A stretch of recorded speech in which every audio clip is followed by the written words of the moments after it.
Bonjour, bienvenue dans cette nouvelle vidéo où je vais vous raconter une histoire qui m'est arrivée il y a quelques temps maintenant où, comme d'habitude, toutes les semaines je gère mon budget et pour xème année de suite, l'assurance augmente, le forfait internet, le forfait téléphone, là c'était l'assurance.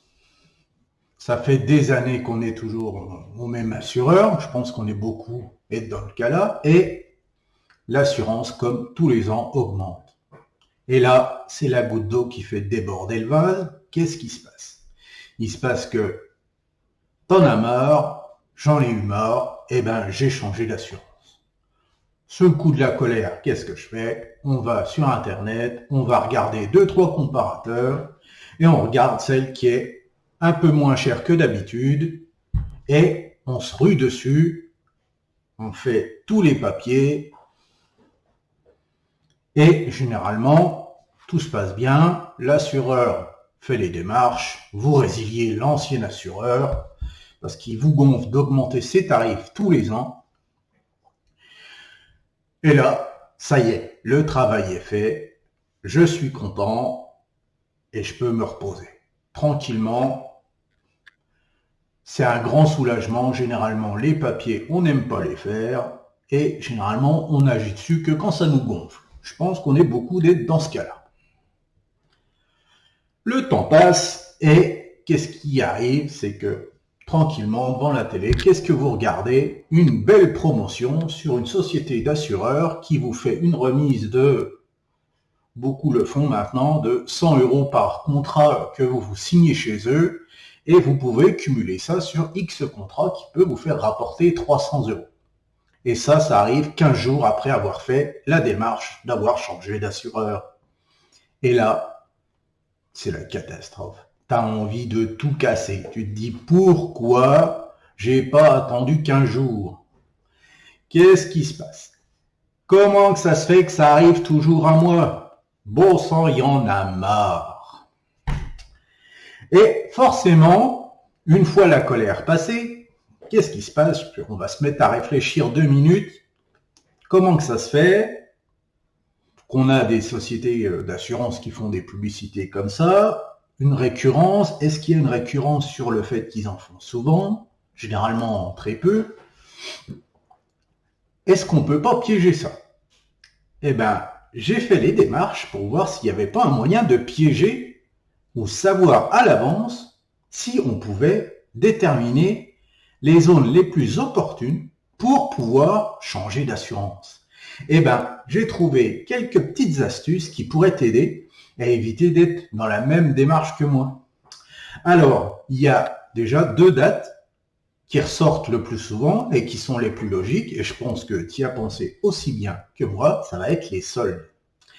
Les soldes d'hiver ou les soldes d'été. Généralement, les sociétés d'assurance font une petite remise, voilà, peut-être 10% en moins sur l'assurance, quelques petites bricoles comme ça, et tu dis, hop, c'est opportun. Ça, c'est la première zone de date qui peut être intéressante quand tu as envie de changer d'assureur, de forfait Internet, c'est que ça marche pour tout. Forfait Internet, forfait téléphone, ça marche pour tout, sauf pour l'électricité et le gaz. Ça, ou l'eau, vous n'avez pas le choix, c'est comme ça. Ils font pas trop de remises, eux. Ou s'ils les font, c'est 10%, mais c'est tout le long de l'année, mais au bout de l'année d'après, ils vous en prennent 20. Et la deuxième date, ça va être à privilégier, ça va être potentiellement les rentrées scolaires. Les opérateurs proposent souvent des remises pour des forfaits Internet, par exemple pour la rentrée scolaire, pour attirer les étudiants.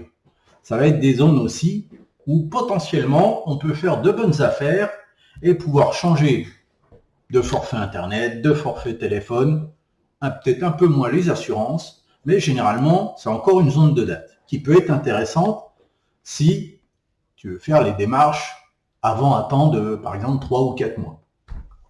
Et après, il y a 2 bonnes dates aussi qui correspondent maintenant à plus l'air du temps, ça va être les Black Friday ou le Cyber Monday, qui est une zone qui une zone de promotion plus fait pour les États-Unis, mais ça commence un peu à se démocratiser et venir en France. Et là, généralement, tu peux avoir de belles remises. Et bon, tout ça, c'est des publicités, c'est voilà, c'est des zones, voilà, des promotions. Et après, si on y réfléchit bien, toutes ces sociétés, généralement, ont des comptes à rendre à leurs investisseurs. Généralement, toute société doit pouvoir rendre des comptes, c'est tous les 3 mois. Donc, généralement, ils doivent clôturer leurs comptes en mars, en juin, en septembre et en décembre. Une fois fait ces 3 fois 3 mois, ça vous fait l'année et généralement, ça sert à la société pour voir est-ce qu'ils ont réussi à attirer plus de monde, à avoir plus de contrats, à avoir plus d'argent, tout simplement. À partir de là, il y a 2 dates que je vais te recommander et qui sont assez proches. Pourquoi ? Je vais te recommander plus la période qui va aller de novembre à fin janvier. Et pourquoi ? Parce que généralement, dans cette période, on a quoi ? On a le Black Friday, on a les soldes d'hiver et en plus, on tombe sur les résultats annuels qui doivent être clôturés fin décembre. Donc généralement, les sociétés, quand les comptes n'y sont pas trop, au mois de décembre, ils peuvent faire des prévisionnels sur le chiffre d'affaires qui n'a pas été super top et vont faire des jolies remises pour vous attirer en tant que client. Et là, ça coïncide à plusieurs dates. Ça va coïncider avec les soldes d'hiver, avec le fait qu'ils doivent rendre leur compte fin décembre et attirer de nouveaux clients. Donc généralement, de novembre à décembre, vous allez avoir un ensemble de dates qui vont se tomber au même moment et qu'il y aura plus de chances où tu feras une bonne affaire à ce moment-là. Et pourquoi le mois de janvier ? Parce que généralement, quand on clôture les comptes en fin d'année au mois de décembre et que les chiffres sont pas terribles, généralement, on va continuer à faire ces dates.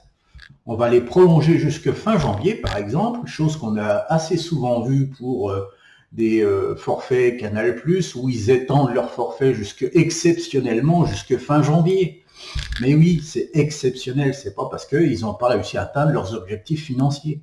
Donc, à partir de là, généralement, ils veulent acquérir de nouveaux clients dès le mois de janvier pour pouvoir publier ça fin mars et leur dire c'est bon, on a de nouveau des chiffres qui reviennent dans la normale. Donc, ça va être ça, les dates les plus clés de novembre, début novembre jusqu'à fin janvier.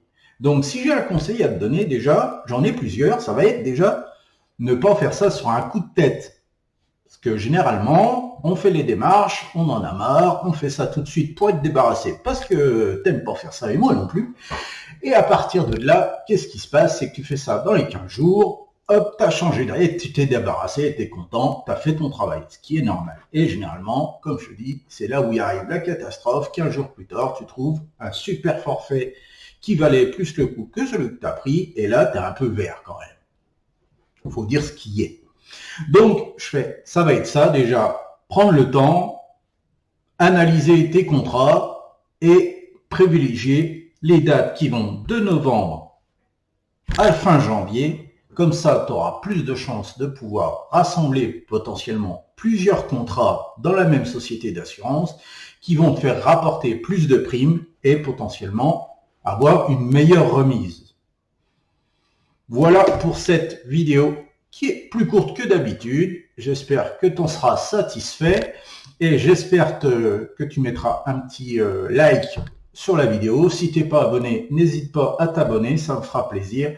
Et si tu veux rejoindre mon groupe Facebook, n'hésite pas, le lien est dans la description, tu cliques dessus, tu réponds aux 2 questions et tu es automatiquement ajouté à mon groupe Facebook.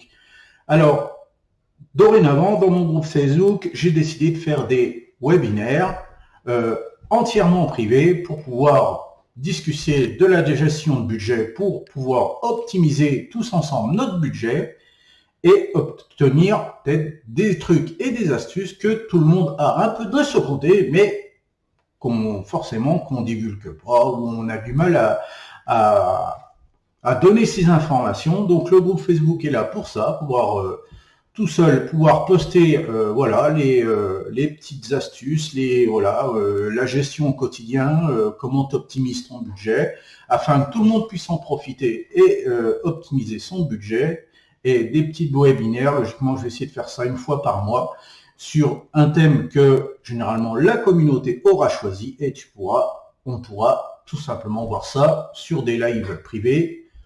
Sûrement ça se fera sur YouTube, entièrement privé.